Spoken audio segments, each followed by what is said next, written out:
The silence of a Sunday morning in the suburbs had a way of feeling intentional.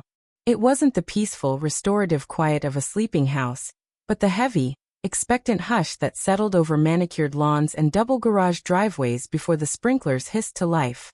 Elena sat at her oak kitchen table, her hands wrapped around a ceramic mug of black coffee that had long since gone lukewarm. Sunlight slipped through the wooden blinds, casting thin, golden slashes across the worn grain of the tabletop. At 70, she had learned to appreciate the slow cadence of these early hours. Ever since Arthur passed 3 years ago, her mornings were entirely her own, unhurried, predictable, and mostly comfortable. Or at least, they were supposed to be.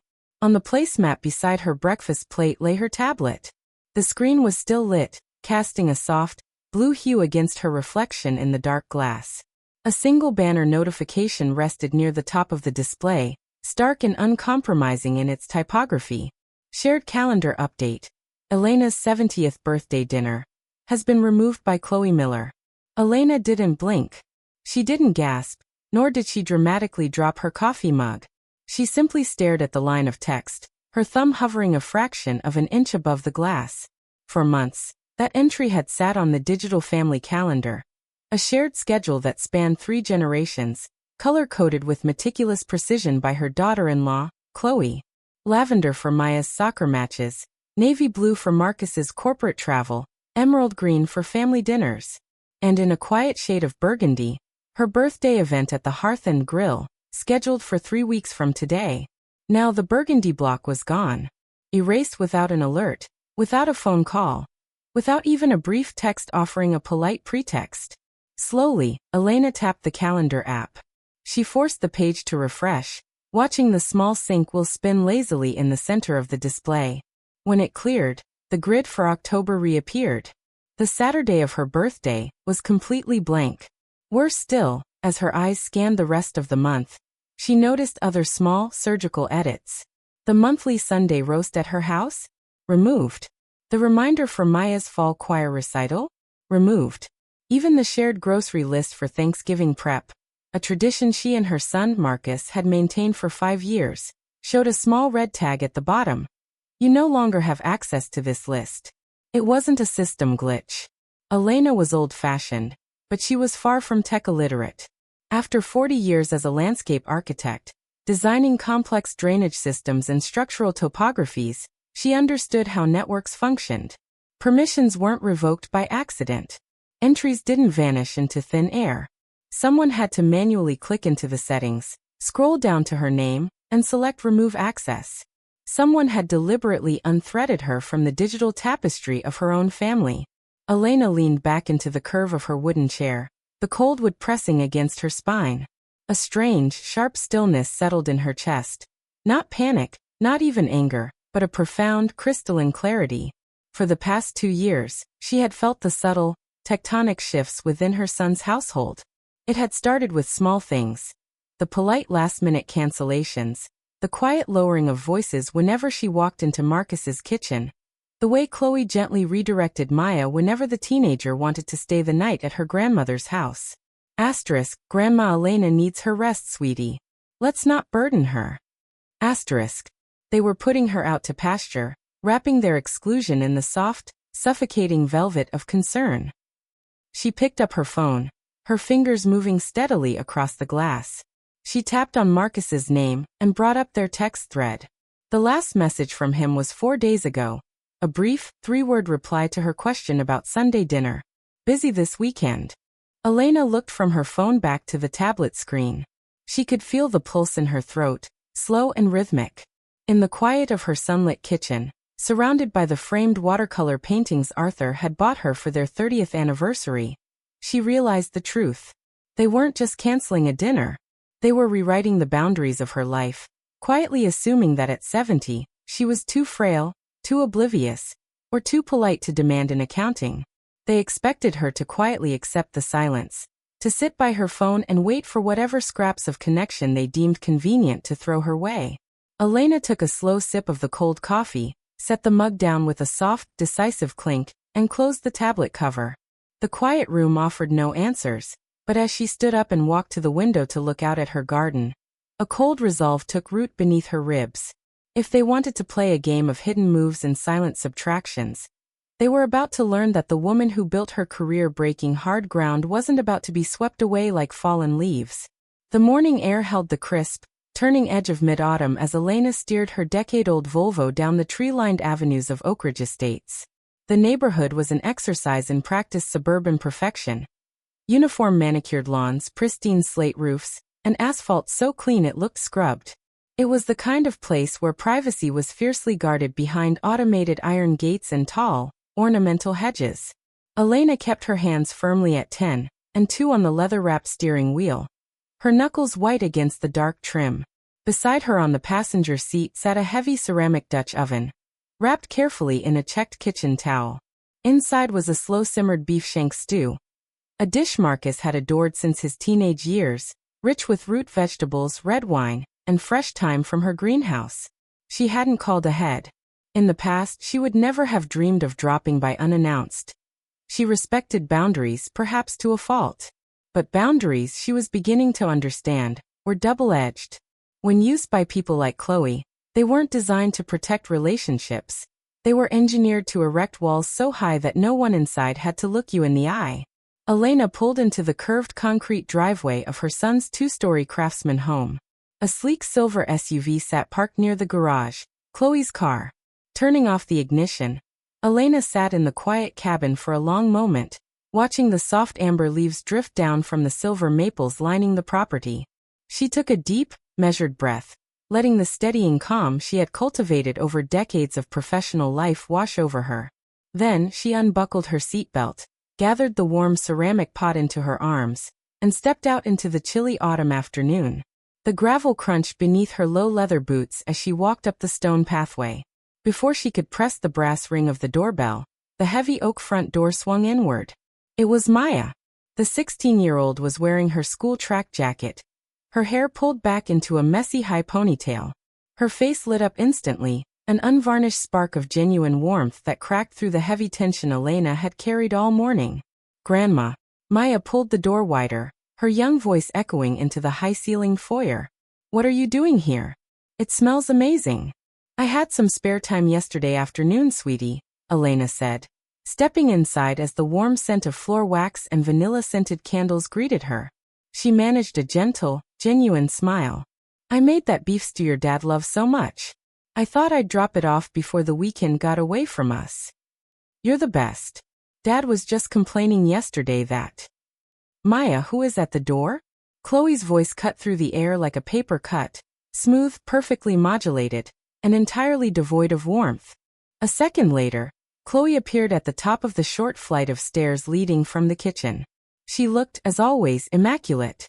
Her cashmere sweater was a soft ivory, her hair styled into effortless blonde waves, her expression a masterclass in composed surprise. Yet Elena didn't miss the subtle tightening around her daughter-in-law's eyes, the fleeting split second where her composure faltered before snapping back into place. "Elena," Chloe said, descending the steps with measured grace. Her voice held the delicate, patronizing tilt she reserved for elderly relatives and customer service representatives. "What a surprise. You really shouldn't have driven all the way over here just for food. You know how unpredictable traffic can get on the turnpike." "It was no trouble at all, Chloe," Elena replied calmly, holding the heavy pot steadily. "The roads were clear." "Here, let me take that," Chloe said, reaching out to take the ceramic handles. But Elena didn't immediately let go. For 3 long seconds, both women held the heavy pot between them in the bright, vaulted foyer, a quiet, physical tug-of-war masked by polite smiles. Elena released her grip only when she was sure Chloe had a firm hold. "Where's Marcus?" "In his home office," Chloe said, turning toward the kitchen island to set the pot down on a trivet. "He's been on back-to-back conference calls all morning. Corporate restructuring at his firm, you know how it is. He's utterly exhausted." Elena followed her into the expansive kitchen. The room was a sprawling showpiece of white marble, brushed brass fixtures, and polished walnut cabinets. But what caught Elena's eye wasn't the architectural design. It was the French door refrigerator standing near the double ovens. Pinned to the stainless steel door with a pair of sleek magnetic clips was a fresh, crisp printout, a laminated sheet of paper titled, Miller Family Autumn Schedule and Events. Elena stepped closer, her eyes scanning the text with practiced efficiency. There, under the section for the upcoming weekend, was a bold, highlighted block. October 24 to 26. Foliage Weekend Retreat at Lake Placid with Aunt Julianne and family. Beneath that, under November events. November 27th. Thanksgiving dinner at Julianne's estate catered. Elena's eyes lingered on the name, Julianne. Julianne was Chloe's older sister, a wealthy, sharp-tongued real estate developer who had been largely absent from family gatherings for nearly a decade following a bitter dispute over their late parents' trust. For years, Chloe had spoken of Julianne with a mixture of intense resentment and cool disdain, painting her as cold, mercenary, and unfeeling. Yet here was her name, emblazoned in bold blue ink across the family schedule, taking up the exact weekends that had traditionally belonged to Elena.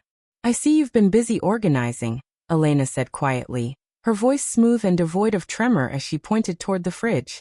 Chloe didn't flinch. She picked up a damp microfiber cloth from the counter and meticulously wiped down an already spotless section of the marble island. "Oh, the schedule?" Chloe offered a thin, practiced laugh. "Yes, well, Julianne reached out a few weeks ago. She's spearheading the private investment round for Marcus's new logistics startup. It's a huge opportunity for him, Elena. Truly game-changing. Naturally, we need to foster that relationship." "I see," Elena said. She turned her gaze directly to Chloe, meeting her daughter-in-law's cool gray eyes. "And removing my 70th birthday dinner from the calendar? Was that part of fostering Marcus's business opportunities as well?" The air in the kitchen instantly hardened. Maya, who had been leaning against the pantry door sipping a juice box, froze. Her eyes darted nervously between her mother and her grandmother. Chloe's wiping motion stopped. She carefully folded the cloth in half, then in half again, placing it neatly beside the sink before turning to face Elena fully. Her posture was straight, her shoulders square, her expression radiating a patronizing, pitying tolerance. "Elena, please," Chloe began, dropping her voice to a soft, conspiratorial hush, as if speaking to an oversensitive child. "No one is trying to exclude you. But let's be realistic. You've been looking so tired lately. Ever since Arthur passed, large gatherings and travel clearly drain you. We talked about it, Marcus and I, and we just felt it was unfair to put that kind of social pressure on you." "You felt it was unfair," Elena repeated, her tone chillingly neutral. "We wanted to save you the hassle of trying to keep up with our chaotic lives," Chloe continued smoothly, taking a small step forward and resting a gentle, manicured hand on Elena's forearm. The gesture was meant to be comforting, but to Elena, it felt like an iron shackle. "We thought a quiet, low-key day at your own house would be much better for your health. Marcus was going to call you about it later this week, when his workload lightened up." Elena looked down at Chloe's hand resting on her sleeve, then slowly raised her eyes back to Chloe's face. He wasn't going to call, Elena thought with absolute, piercing clarity. He was going to let the days slide by, relying on his wife's digital erasing act to do the dirty work of cowardice for him. Before Elena could speak, the heavy footsteps of her son sounded down the hallway. Marcus walked into the kitchen, his tie loosened at the collar, a phone pressed to his shoulder as he typed furiously on his laptop balance board. "Chloe, did the courier bring the signed?" Marcus stopped dead in his tracks as he spotted his mother standing near the island. His face flushed a dull, guilty red. "Mom. What? What are you doing here?" "She brought you some of her stew, darling," Chloe chimed in instantly, her tone shifting seamlessly back to that of a devoted, attentive wife. "Wasn't that sweet of her?" Marcus looked from his wife to his mother, his eyes darting briefly toward the calendar on the fridge before dropping to the floor. He shifted his weight uncomfortably, running a hand over his thinning hair. "Oh, thanks, Mom. You really shouldn't have gone to the trouble." Elena stood erect, holding herself with the quiet dignity of a woman who had weathered far greater storms than the passive-aggressive maneuvers of suburban social climbers. She looked at her son, the boy she had raised, the young man whose scraped knees she had bandaged, whose quiet ambitions she had nurtured after his father's stroke. She saw the fatigue in his eyes, yes, but beneath it, she saw something far more damaging: resignation. He had traded his voice, his loyalty, and his mother for the quiet convenience of compliance with his wife's ambitions. It was no trouble at all, Marcus, Elena said softly, her voice carrying a steady, unmistakable weight that caused him to wince slightly. I just wanted to make sure you were well fed. She turned toward Maya, offering her granddaughter a soft, genuine smile, pressing a gentle hand against the girl's cheek. I'll see you soon, Maya. Keep up with your track practice. Bye, Grandma, Maya murmured, her eyes wide with a mix of confusion and sudden understanding. Without another word to Chloe or Marcus, Elena turned and walked out of the kitchen. She crossed the pristine foyer, stepped out into the cool autumn breeze, and closed the heavy oak door softly behind her. As she walked down the stone path toward her car, the cold air filled her lungs. The hurt was there, deep, sharp, and bleeding, but over top of it, like tempered steel forging in ice, was an absolute, unshakable clarity. They thought she was a fragile old woman, easily managed, easily sidelined, and easily erased. They believed her silence was submission. Sitting in the driver's seat of her Volvo, Elena started the engine. She pulled out onto the quiet street, watching the grand houses of Oakridge Estates fade in her rearview mirror. They had chosen to play a quiet game of subtraction, but they had forgotten one fundamental truth.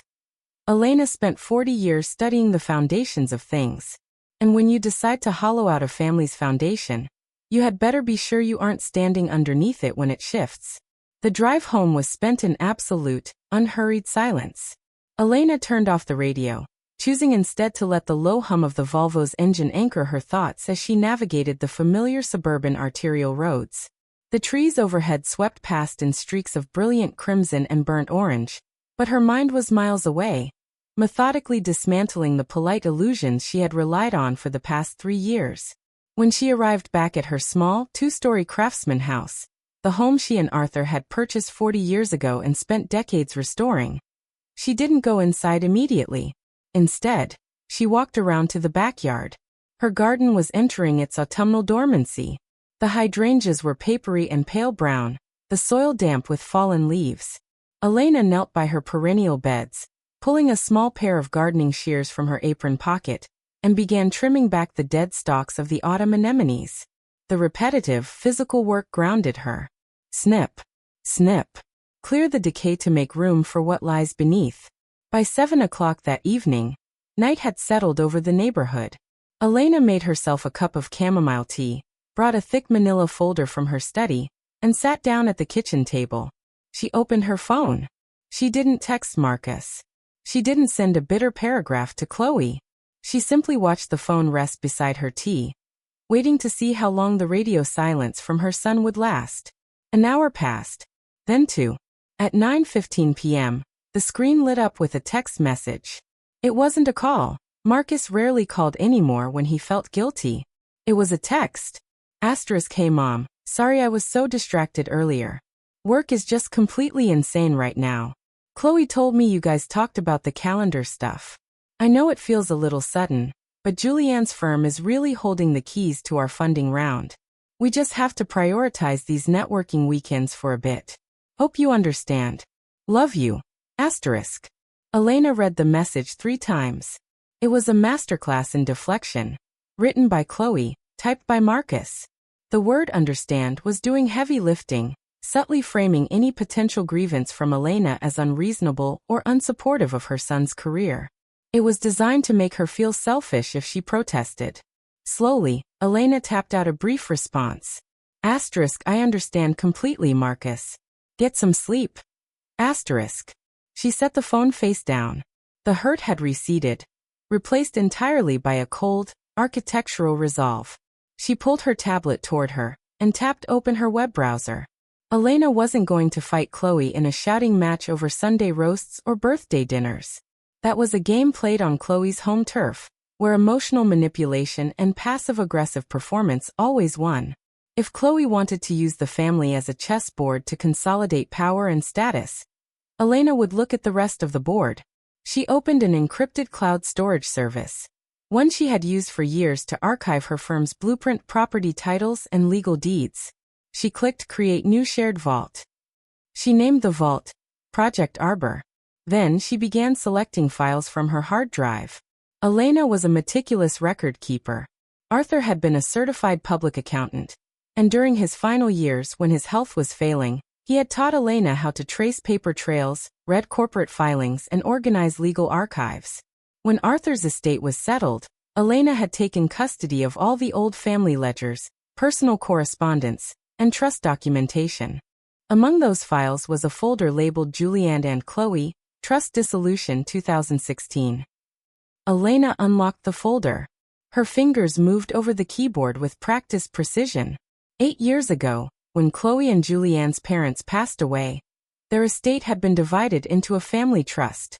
At the time, Julianne had been living in London, dealing with a grueling divorce and a high-stress corporate transition. Chloe had managed the local affairs in New York.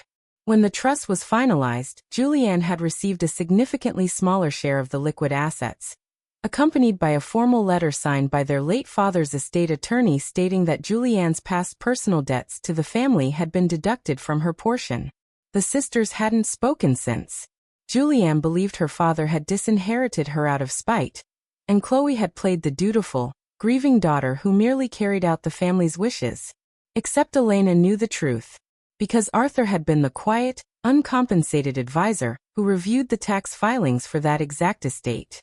Arthur had kept copy receipts of every wire transfer, every attorney memorandum, and every bank statement.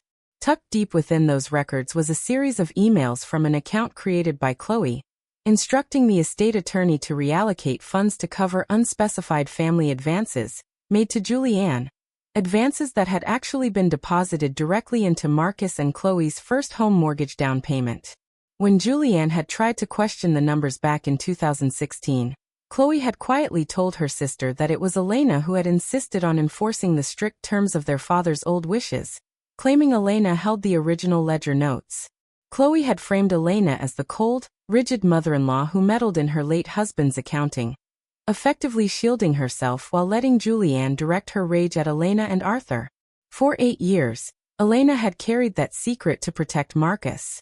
Arthur had begged her not to blow up Marcus's young marriage, whispering on his hospital bed, "Let it go, Marcus is happy. Don't tear his house down just to prove you're right." So Elena had stayed silent. She had swallowed the awkwardness at family gatherings, accepted Julianne's icy coldness during the rare occasions they crossed paths, and let Chloe play the saintly peacemaker. She looked at the scanned documents glowing on her screen. Chloe was now inviting Julianne back into the fold, not out of sisterly love, but because Julianne's real estate venture had capital, and Marcus needed money for his startup. Chloe was parading Julianne around as the shiny new benefactor, while systematically cutting Elena out to ensure Elena never had the chance to sit in a room with Julianne and talk about the past. It was brilliant, ruthless, and entirely built on a foundation of sand. Elena took a slow breath. Her hand didn't shake as she dragged the PDF files into the newly created vault. 1. 2016-estate_audit_summary.pdf. 2. bank_transfer_receipts_downpayment.pdf. 3.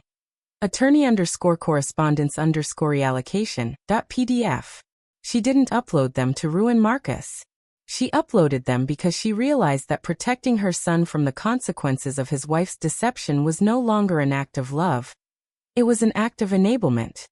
He was letting himself be used as a pawn in Chloe's social engineering, entirely blind to the fact that his entire life was built on a lie his wife had crafted at his mother's expense. Elena opened the vault settings. She generated an invite link. She didn't send it to Marcus. She didn't send it to Chloe. She opened her email client and typed in a contact address she hadn't used in almost a decade, j.miller@vanguardproperty.com. In the subject line she wrote, "Regarding the 2016 Family Trust and recent schedule adjustments." In the body of the email, Elena kept her words spare, precise, and devoid of anger. Julianne. I understand you have recently reconnected with Marcus and Chloe, and that you are considering funding his logistics venture. Before you finalize any financial commitments or adjust your personal relationships, I believe you are entitled to view the complete accounting records from your parents' estate. My late husband kept meticulous records. I have attached access to a secure digital vault containing the original wire transfer receipts and legal correspondence from 2016. Asterisk. Asterisk, you deserve the truth. What you choose to do with it is entirely up to you. Asterisk.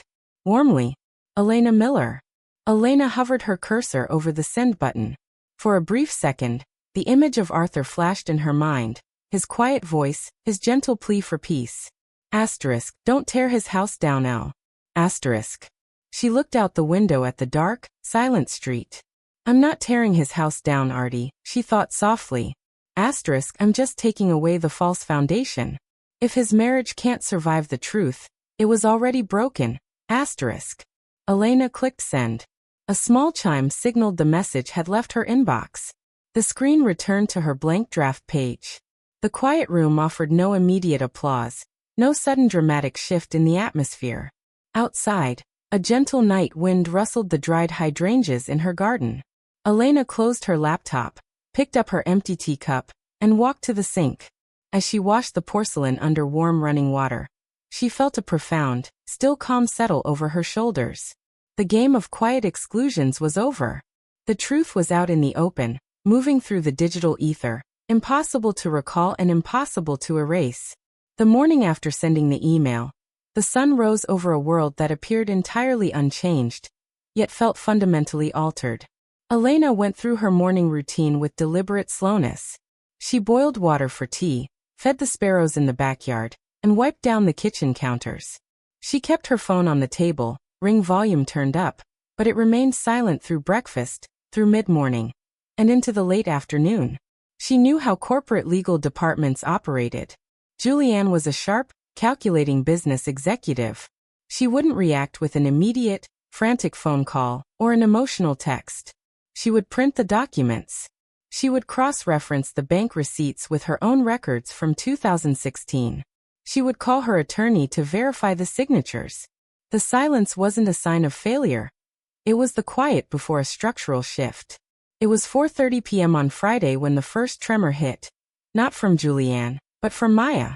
Elena was in her small greenhouse, potting winter bulbs, when her phone buzzed in her pocket. She set her garden trowel aside, wiped her dirt-stained hands on her canvas apron, and retrieved the device. Asterisk, Grandma, are you home? Can I come over? Asterisk. Elena's heart gave a subtle, warm thud. Asterisk, of course, sweetie. The door is unlocked. Asterisk. 20 minutes later, the soft crunch of tires on gravel sounded in the driveway. Maya didn't park on the street. She pulled her beat-up blue hatchback right up to the front walkway. When she walked through the back door into the kitchen, she wasn't wearing her school track jacket. She wore a heavy knit sweater, her shoulders hunched slightly, her backpack slung over one arm as if carrying an unbearable weight. Maya. Elena asked gently, setting a pair of reading glasses on the counter. What happened? Maya dropped her backpack onto a kitchen chair and slumped into another. Her face was pale, her eyes wide with a mixture of disbelief and quiet distress. Mom and Dad are having a massive fight, Maya said, her voice barely above a whisper. I've never heard them yell like that, Grandma.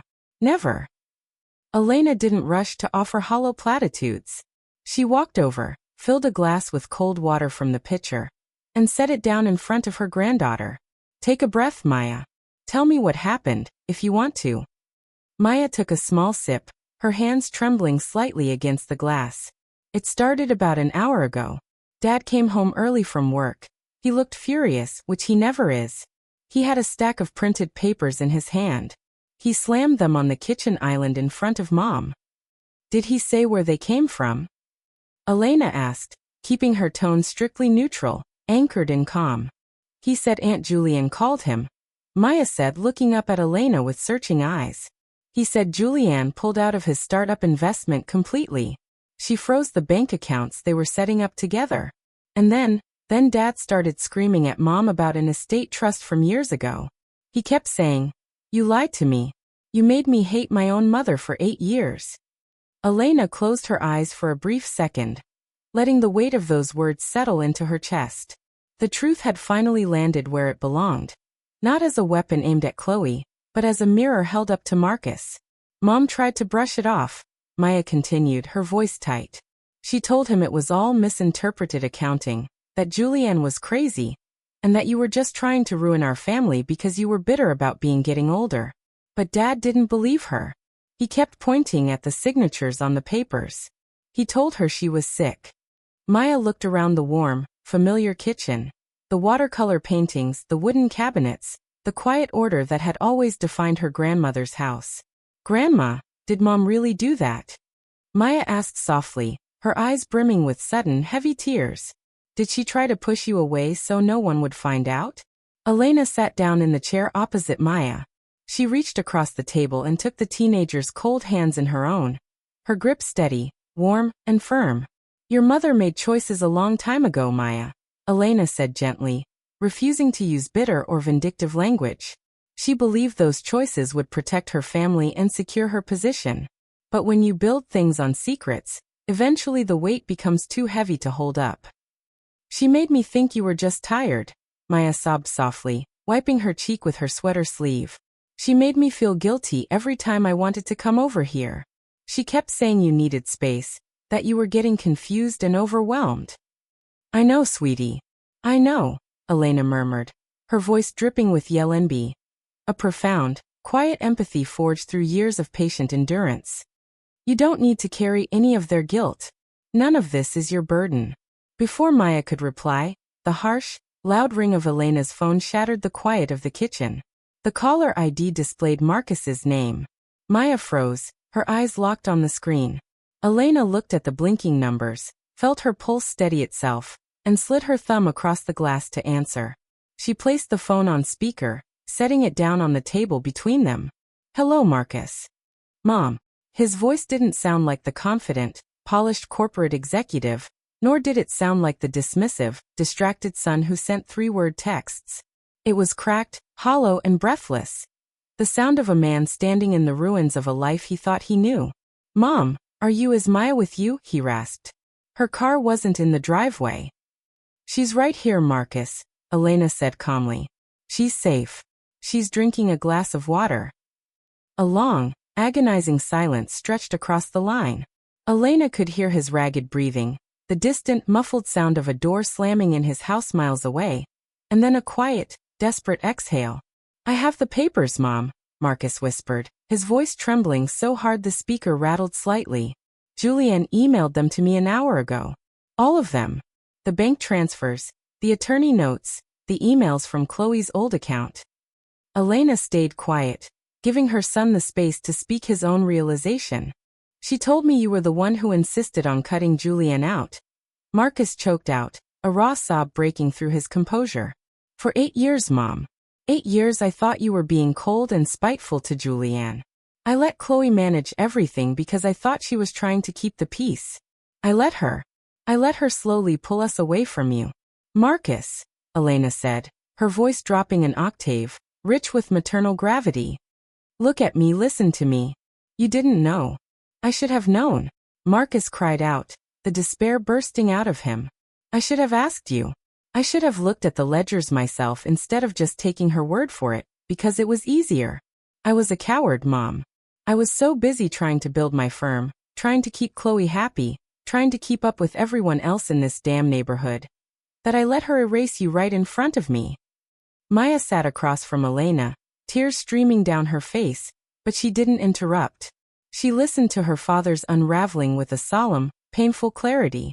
Where is Chloe now? Elena asked quietly. She took her car and left, Marcus said, his tone turning numb, detached. She said I was choosing a bitter old woman over my marriage. She said if I didn't call Julianne and smooth this over, she was going to her sister's house in the city. He let out a harsh, dry laugh, as if Julianne would even open the door for her now. Come over, Marcus, Elena said simply. Her words weren't an invitation to a fight, nor were they an immediate offer of easy forgiveness. They were a solid, unyielding anchor tossed to a drowning man. Bring your things if you need to. Come have dinner with your daughter. On the other end of the line, Marcus let out a long, shuddering breath.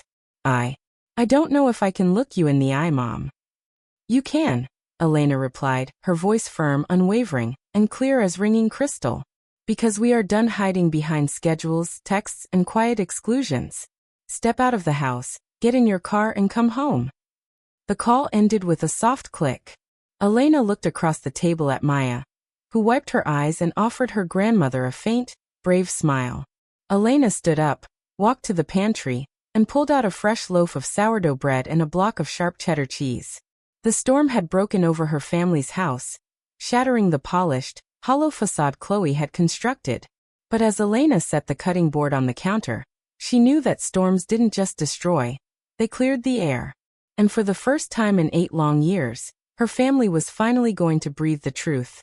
The gravel in the driveway crunched with a slow, heavy finality. Elena stood by the kitchen window, watching the headlights of Marcus's sedan cut through the gathering dusk. The engine cut out, but the car sat idling in the dark for nearly 2 minutes before the driver's side door finally swung open. When Marcus walked through her back door, he looked diminished. The sharp, tailored lines of his charcoal suit jacket seemed oversized on his shoulders. His tie was gone, his collar unbuttoned, and his eyes were rimmed with red. He carried no bags, no coat, only a worn leather folder tucked under his arm. Maya stood up from the table, taking a quiet step back to give them space. Marcus stopped just inside the threshold, his eyes dropping to the floor tiles. He looked like a man who had survived a collapse, standing in the dust of his own making, entirely unsure of where to place his feet. "Mom," he rasped. His voice was thin, stripped of all its usual corporate polish. Elena didn't rush across the room. She didn't offer a dramatic embrace, nor did she stand with her arms crossed in cold judgment. She simply stood by the counter, holding his gaze with a steady, unblinking presence. "Sit down, Marcus," she said softly. He walked over to the oak table, sinking into the chair as if his knees could no longer support his weight. He placed the leather folder flat against the wood. Inside were the printed pages, the wire transfer receipts, the attorney emails, the cold arithmetic of Chloe's long-standing manipulation. "I called Julianne again on the drive over," Marcus whispered, staring at his hands.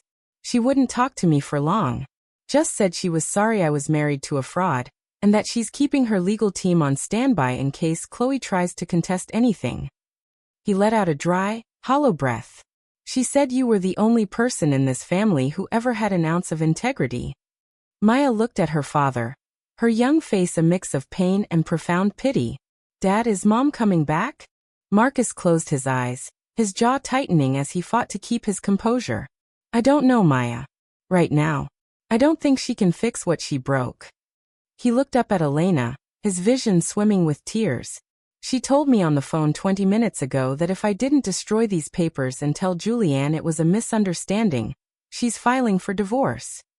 The words hung in the warm air of the kitchen, heavy, final, and sharp. Elena walked over to the stove, where a pot of water was beginning to simmer. She poured 2 cups of tea, carried them to the table, and sat down opposite her son. "And what did you tell her, Marcus?" Elena asked, her voice calm, devoid of triumph or bitterness. Marcus looked at his mother, the raw, bleeding honesty of his expression starker than it had been in a decade. "I told her to call her lawyer." A quiet gasp escaped Maya's lips, but Elena merely nodded, taking a slow sip of her tea. 8 years, Marcus choked out, resting his elbows on the table and burying his face in his palms. 8 years I let her dictate who we were. I let her tell me that you were getting too old, that you were becoming a burden, that you were jealous of her success. And I swallowed it, because it was easier than fighting her, because I was afraid of the noise. He looked up, his face flushed with a mixture of shame and grief. "I was a coward, Mom. I traded my own mother for peace and quiet." "No, Marcus," Elena said, her tone cutting through his self-flagellation with absolute clarity. "You traded your mother for an illusion of peace. Real peace doesn't require you to erase the people who built you." She reached out across the table, placing her hand over his trembling knuckles. Her skin was lined, marked by age and 40 years of soil and stone, but her grip was unyielding. "You were blind to it because you wanted to believe in the family you were building," Elena continued, her voice rich with yell-envy, a deep, resonant resonance that filled the room. "Chloe built a house out of glass and control, and she taught you to walk on eggshells so you wouldn't notice the cracks. But you see them now." "I don't know how to rebuild this," Marcus whispered, looking around the kitchen, at the framed watercolors, at his daughter, at the mother he had almost lost to a series of silent subtractions. My business is falling apart. My marriage is over. Maya is hurt. I feel like I'm standing in the middle of nothing. You aren't standing in nothing, Elena said firmly. You are standing on the truth. It's cold, and it's uncomfortable, but it's solid ground. You haven't stood on solid ground in a very long time. Maya moved closer, placing a hand on her father's slumped shoulder. We're here, Dad. Grandma's here. Marcus pulled his daughter's hand into his, pressing his forehead against her wrist as a quiet, heavy sob finally broke from his chest. The polished executive, the man who had let digital calendars and suburban appearances dictate his loyalty, surrendered entirely to the grief of his own blind choices. Elena sat back, her hand still resting near her son's, watching the two of them in the soft yellow light of the kitchen.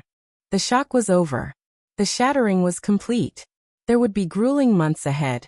Attorneys, property settlements, public awkwardness in their manicured neighborhood, and the painful process of unraveling 12 years of Chloe's pervasive influence. But as Elena looked at the 3 teacups sitting on her oak table, she knew the subtraction had stopped. They were no longer ghosts hiding behind polite excuses. They were a family again, raw, wounded, and reduced to their barest elements, but finally, undeniably real. The quiet that settled over the kitchen in the days following Marcus's arrival was not the hollow, oppressive silence of Chloe's digital deletions. It was the heavy, contemplative stillness of a clearing after a gale. On a damp Tuesday afternoon 3 weeks later, Elena sat in the small sunroom off her kitchen. Outside, the last stubborn golden leaves clung to the oak branches, silvered by a fine, cold drizzle. On the low-glass coffee table before her lay 2 crisp white envelopes, delivered by certified mail an hour earlier. One was a formal legal notice from Chloe's attorneys, a petition for legal separation, accompanied by a sweeping demand for spousal support and the immediate liquidation of their Oak Ridge home. The second letter was handwritten on thick cream cardstock, bearing the minimalist logo of Vanguard Property Holdings, Julianne's firm. Elena picked up Julianne's letter, unfolding the heavy paper with deliberate care. Elena. I received your documents, as you know.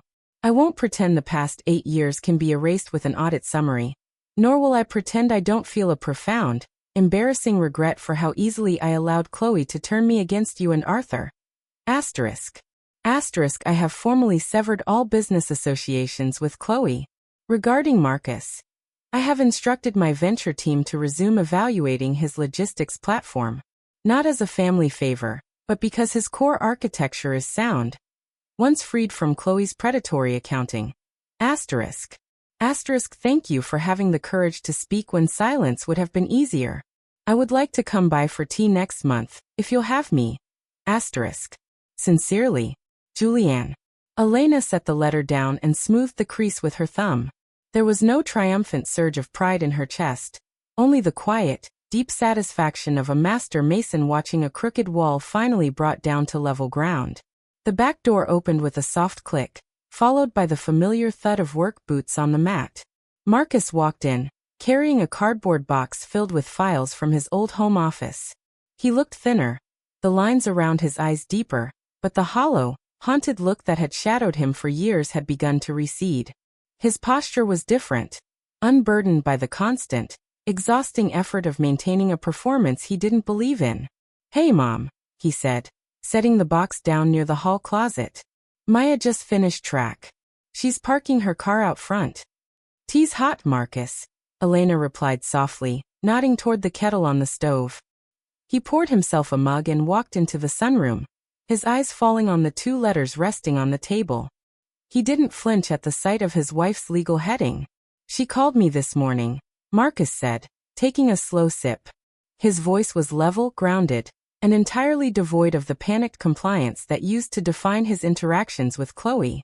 She offered to drop the support demands if I signed a non-disclosure agreement regarding the 2016 trust records. Elena looked up at her son, her gray eyes sharp and clear. And what did you say? Marcus set his mug down on the glass table next to the letters. He looked out into the rain-slicked garden, where Arthur's stone birdbath stood silent among the dormancy of autumn. I told her the truth isn't for sale, Marcus said quietly. I told her I'm filing a counter-petition for full custody of Maya's school residency, and that my lawyer will be handling all further communication. He turned to look at his mother, offering a faint, weary smile that reached his eyes for the first time in years. She tried to use the calendar on me again, Mom, he added, a dry, self-deprecating humor touching his words. She sent an invite titled Final Family Mediation Meeting. I declined it and deleted my account. The quiet flip of the script was complete. The weapon Chloe had used to isolate, control, and erase, the frictionless, bloodless medium of digital management, had lost its power the moment they refused to pretend it mattered. A moment later, Maya walked through the kitchen door, her hair damp from the rain, her cheeks flushed pink from the cold. She dropped her backpack by the counter and wandered into the sunroom, wrapping her arms around her grandmother's shoulders from behind. Smells like ginger, Maya murmured, pressing a quick kiss to Elena's temple. Are we making soup tonight? We are, Elena said, placing her lined hand over her granddaughter's wrist. There was no grand celebration, no dramatic family confrontation in a packed courtroom. The real turn of the tide happened right here. In the quiet refusal to be managed, in the deliberate choice to sit together in an unpolished room, surrounded by rain, cold tea, and hard truths. They were no longer a family organized by a color-coded grid. They were simply people, anchored to the ground beneath them, ready for whatever season came next. By mid-November, the first hard frost settled over the suburban rooftops, turning the dead grass brittle and white under a pale morning sun. Elena stood on her back porch, wrapping her hand around a warm ceramic mug, watching her breath bloom in the sharp air. Inside the house, the quiet rhythm of daily life had recalibrated. Marcus had rented a modest, two-bedroom townhouse 3 miles away, close enough for Maya to split her week easily between her school obligations and her father's new routine. It was a smaller space, devoid of the high-end Italian quartz and custom lighting Chloe had insisted upon in Oak Ridge, but when Elena had visited the night before, she found it filled with something far more durable: breathing room. The legal machinery of the divorce was moving forward with cold, bureaucratic efficiency. Deprived of her leverage and facing the concrete evidence of the 2016 trust reallocation, Chloe had abandoned her aggressive demands. Her high-priced attorneys had quietly shifted from posturing to damage control, eager to settle out of court to prevent the estate records from becoming public record. For Marcus, the financial reset was severe, but his startup, re-anchored by Julianne's rigorous, no-nonsense venture oversight, had cleared its first round of compliance audits. He was working 12-hour days again, but the lines on his face were no longer drawn by quiet panic. They were the honest lines of a man building something on his own terms. A blue hatchback pulled into the driveway, its tires crunching crisp frost. Maya stepped out, bundled in a faded denim jacket, carrying a heavy cardboard box overflowing with old photo albums and framed prints. She walked up the porch steps, her nose red from the cold, a bright, unburdened smile lighting her face. Dad found these in the attic storage locker, Maya said, setting the box down on the kitchen table as Elena opened the door. Mom left them behind when she moved her stuff to the condo. Elena closed the door behind her, sealing out the chill. She walked over to the table and reached into the box. On top lay a framed photograph from 15 years ago. A younger Arthur stood beside a 4-year-old Maya in this very garden, both of them covered in dirt, holding up a ridiculously lopsided sunflower they had grown together. Chloe had removed that picture from the Oak Ridge living room 8 years ago, replacing it with a sleek, abstract canvas that matched the neutral palette of her interior decorator. Look at Grandpa's hat, Maya laughed softly, running a finger over the glass. I forgot he used to wear that terrible felt cap everywhere. He wore it because your mother told him it made him look like a retired professor, Elena murmured, her voice rich with YLNB, a gentle, resonant warmth that carried the depth of decades. He knew it was ugly, but he wore it just to make her smile. Maya sat down at the table, leaning her chin on her hands as she watched her grandmother examine the old prints. Dad told me this morning that he used to think being a good father meant making life look perfect, Maya said quietly, her eyes thoughtful. He said he spent 10 years trying to buy us a life that looked like a magazine cover, because he was terrified that if anything looked messy, it meant he was failing. Elena sat down beside her, setting the framed picture between them. Messy is where the living happens, sweetie, Elena said, her tone steady, wise, and grounded in absolute reality. Perfection is just an expensive way of hiding. The front doorbell chimed, a simple two-tone ring that hadn't changed since 1984. Elena rose and walked to the front hallway. She opened the heavy oak door to find Julianne standing on the porch. She wore a sharp-tailored navy coat, a wool scarf wrapped neatly around her neck, carrying a small leather briefcase in one hand and a modest bakery box in the other. Her dark hair was silvering at the temples, her posture regal, but her eyes, so often guarded and aloof in the few encounters they had shared over the past decade, were soft, almost tentative. "Elena," Julianne said, her voice quiet against the crisp autumn air. "I hope I'm not too early." "You're right on time, Julianne," Elena replied, stepping aside to invite her in. "Comin' out of the cold." Julianne stepped into the entryway, setting the bakery box on the hall table. She looked around the warm foyer, at the vintage coat rack, the worn oak floorboards, the quiet, persistent dignity of a home that had refused to be erased. "I brought cinnamon rolls from the bakery downtown," Julianne said, offering a faint, vulnerable smile. "I remembered Arthur used to like them with his morning coffee." "He did," Elena said gently, taking Julianne's coat and hanging it on the peg. "He'd be glad you remembered." They walked together into the sunlit kitchen, where Maya was setting out 3 porcelain mugs. Marcus would be arriving in an hour, after his morning operational meeting, to review the final venture terms with his sister and his mother. There were no speeches prepared, no grand gestures of reconciliation written down on color-coded schedules. There was only the smell of fresh coffee, the quiet rustle of old photographs, and the solid, unyielding weight of a family that had survived its own illusions. The long winter was approaching, but for the first time in 8 years, the house was warm from the inside out.